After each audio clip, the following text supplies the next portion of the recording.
Hi, it's Maggie the Irish Gypsy here to bring you your January 2023 mid-month general readings. We're looking at the last half of January, and this reading is for the air sign of Libra.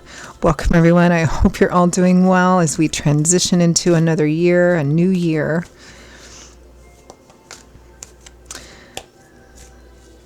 Thanks for taking the time to be here to watch any of the videos on my YouTube channel, liking, sharing, subscribing, all that you do in support of this channel. I'm so appreciative of it. Thank you. So Libra, this is for you for the last half of January 2023. If your sun, moon, rising, or Venus sign is in Libra, it's also relevant if you're cross-watching for a Libran. It'll resonate a little differently for everyone, of course. It's a general reading. If you know any or all of your other signs, watch those videos as well for any additional insight. And if you find that something does really reach out and grab you, it resonates with you, and you'd like to maybe take a deeper look, reach out for a personal reading for yourself or as a gift for someone else, you can email me directly at maggie1mcguire@gmail.com. You can also get that contact info by clicking the description link with this video. I'd love to hear from you. And to work with you, I do offer a lot of different types of readings in every area of life. And again, particularly popular right now are the 6 and 12 month overviews that I do, which give you kind of a peek ahead in a variety of different areas of life for the next 6 or 12 months, depending on how far ahead you want to look. And you can order them anytime, but I always get a lot of requests for them at the end of one year and beginning of a new year. People like to kind of go into a new year with kind of a look ahead sort of, roadmap. So something to keep in mind. Okay, let's move right into this reading. Libra, last half of December. I am using the Tarot of Dreams, clarifying with the Radiant Rider-Waite. We begin with that devil. Could represent a Capricorn person. The devil usually represents an inordinate or even obsessive amount of energy into a person, place, situation, substance, something, to the point that it's become entrapping, a form of entrapment or enslavement, which the devil does through temptation, which is why this card often shows up for unhealthy cycles or unhealthy obsessions or unhealthy addictions, whether it's classic like substance abuse addictions or unhealthy negative relationship patterns or habits, mental health challenges. It also represents that this is probably something that is a cycle that is difficult to break, difficult to kind of pull yourself away from, and also that it's been around for some time because this is it's a repeating cycle. Now with the devil we have Judgment. This is about a major fork in your life road. You're at a crossroads here. And the fact that it's a major arcana card strongly implies that the outcome of this is going to depend on what you do. It could completely change your life for the better, likely if you decide to break this connection to whatever it is. It also likely means that if you don't, you'll probably be in that devil energy for quite some time. There's a chance here, which probably means that either there's been a wake-up call or a wake-up call and some other new offer or opportunity coming in, which would take you out of this or away from it. Maybe make it a little easier. Next, we have the Three of Wands.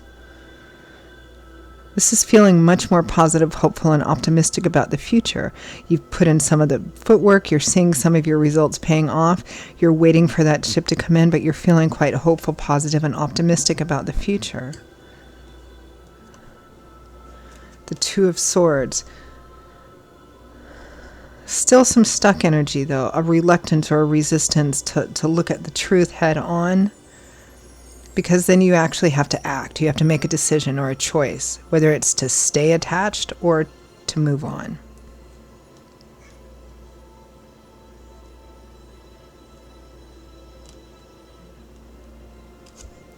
Next, we have the Seven of Coins. Consideration, contemplation, looking at what you have invested in something and asking yourself, so what has it got me? Is it worth it? Can I make it better? Should I just take what I can and leave and go plant a new harvest? it's kind of what I'm getting over all this. I feel like some of you, there's some new thing that's come in, or some kind of, whether it's a new offer or opportunity or some kind of new insight, and you're kind of looking at this whatever this devil card represents, and you're thinking, I could break away from this. I could. And it's that kind of inner contemplative energy that I'm picking up. The Hermit, yeah. The energy continues. Thinking, contemplating. Using your life experience, your life path up till now. What have you learned? You need to take these lessons and move forward. It's about going within and really examining yourself, examining where you're putting your efforts. What have they gotten you in return? What do you need to do moving forward so that you can get to a better place? From the bottom of the deck, representing overall energy, focus, or influence for the last half of January, is the King of Wands. Leo, Aries, Sagittarius, Sun, Moon, Rising, or Venus. Somebody who is a central influence or aspect of this. Could be a male because it's showing up as a king, probably a male for many of you, but this is a general reading, so it could be a female as well. I'm going to pull one more. The Ace of Swords. That's enlightenment, illumination, seeing the truth, having an epiphany, success that comes from seeing the truth and potentially making better choices to create a better, healthier reality for yourself. Perhaps some of you have been in a really toxic or unhealthy relationship, or some relationship that, and it could be a love romance relationship, could be a work relationship, family, friend, anything really. And it's like seeing something, seeing it for what it really is. It's not healthy.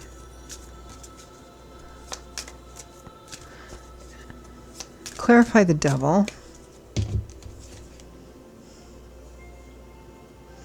Queen of Swords, that's you. Aquarius, Gemini, Libra.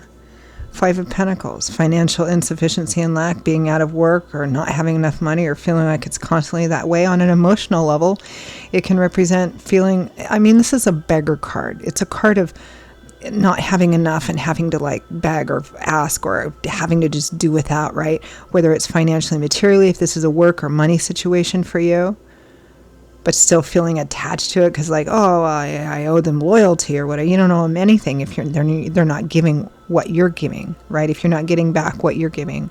In a relationship, on an emotional level, this represents the same thing. Feeling like you have to constantly beg or ask for things that you shouldn't, right? Feeling like you're shut out, abandoned, rejected, not good enough. That beggar, it's no good. It's really super unhealthy. Judgment. The Emperor. It's interesting because the Emperor is attached to the sign of Aries, which is a fire sign, and we have that King of Fire as influential. It could be a husband, a boyfriend, it could be a boss, a CEO. The Emperor is typically an older person, a person of some status, seniority, decision-making ability. He has the final say-so, right? The Six of Cups, this is a card of history, nostalgia. There's a relationship here, and it's not a healthy one, or it's gotten to be not a healthy relationship. Because this is a general reading, the nature of this relationship is going to vary. For some of you, it might be a boss. For some of you, it might be a love partner. For some of you, it might be a friend or a family member. It's not healthy. You constantly feel like you're in a position of having to run after this person or beg for things that should just be a part of this relationship, regardless of the nature of the relationship. And there's an opportunity here to break this and move forward. Clarify Three of Wands.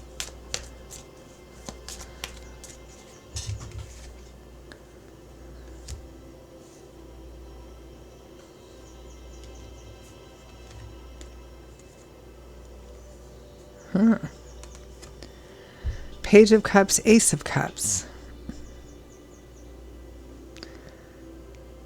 This is an emotional new beginning. This is our little flirtatious page or message, love, support, encouragement, flirtation, new love and romance here with the Ace of Cups, the beginning, an emotional new beginning, a heart renewal, the beginning of self-love as well.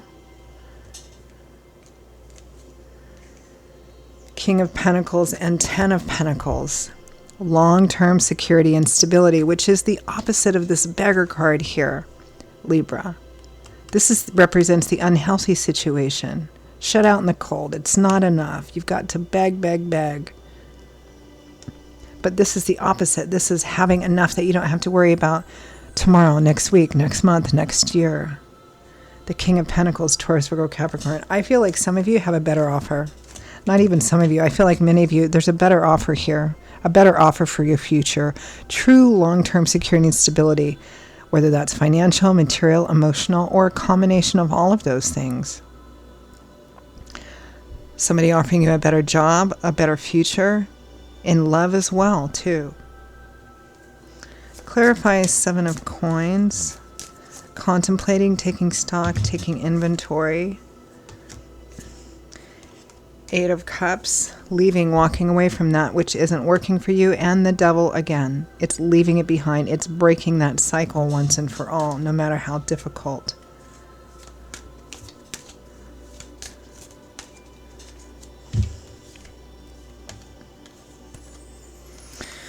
The Sun and the Ten of Cups. Light, love, warmth, laughter, illumination. The sun affects all the cards in the tarot spread, just like the real sun when it comes out. It affects and touches everything. It illuminates, it brightens, it relieves, it uplifts. The Ten of Cups, the happy home, love, marriage, harmony, where you feel like everything's finally come together again.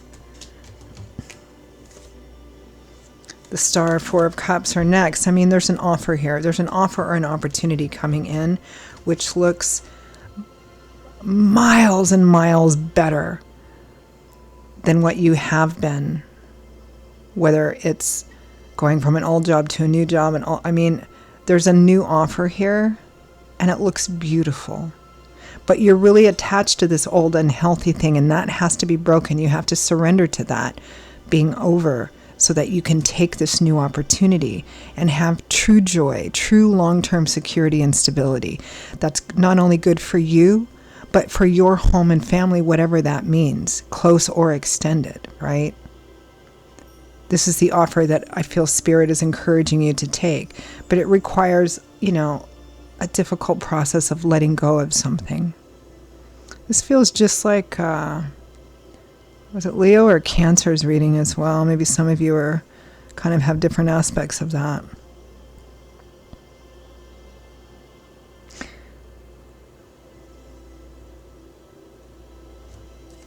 All right, let's end with some advice, guidance, feedback from Spirit. Because no matter how strong and deep and old the attachment you have to this unhealthy person, place, situation, relationship, it's not going to be what you want it to be or what you've been working towards it. I mean, it feels like you're always going to be in this, this beggar mode. There's something else right in front of you that is promising to be the complete opposite of that. And you don't have to spend all this time worrying about, and tomorrow, next week, next month, and next year, and what, and, it's true security and stability. Final guidance message, advice for Libra for the last half of January 2023. Seven of Pentacles again. Look at what you have versus what you've put into getting something. Where has it gotten you? Two of Wands. It's time to make a choice, a decision, and move forward. Six of Swords. Move away from what isn't working for you. It's time to heal and move on. Temperance, balance, healing. Four of Wands. The other, happy home, celebration, marriage, wedding cards. I mean, it's quite clear here, Libra. Free will and free agency always, right? But it's quite clear here that Spirit is pushing you forward towards the new, towards a new option or opportunity, but at the worst, away from whatever this Devil card energy represents for you. It feels like there's some kind of unhealthy attachment and relationship here. Again, because it's a general reading, the nature of that relationship will vary, but the energy is the same. It's time to surrender to it not ever going to be what you wanted it to be. No matter how much work you put into it, you're always going to be in that beggar energy. It's time to move on from that. Okay, Libra, those are your messages. I hope that they were useful and relevant to you. Again, if you'd like to take a deeper look, perhaps reach out for a personal reading for yourself or as a gift for someone else, please feel free to email me directly at maggie1mcguire@gmail.com. I would be delighted to hear from you and to work with you.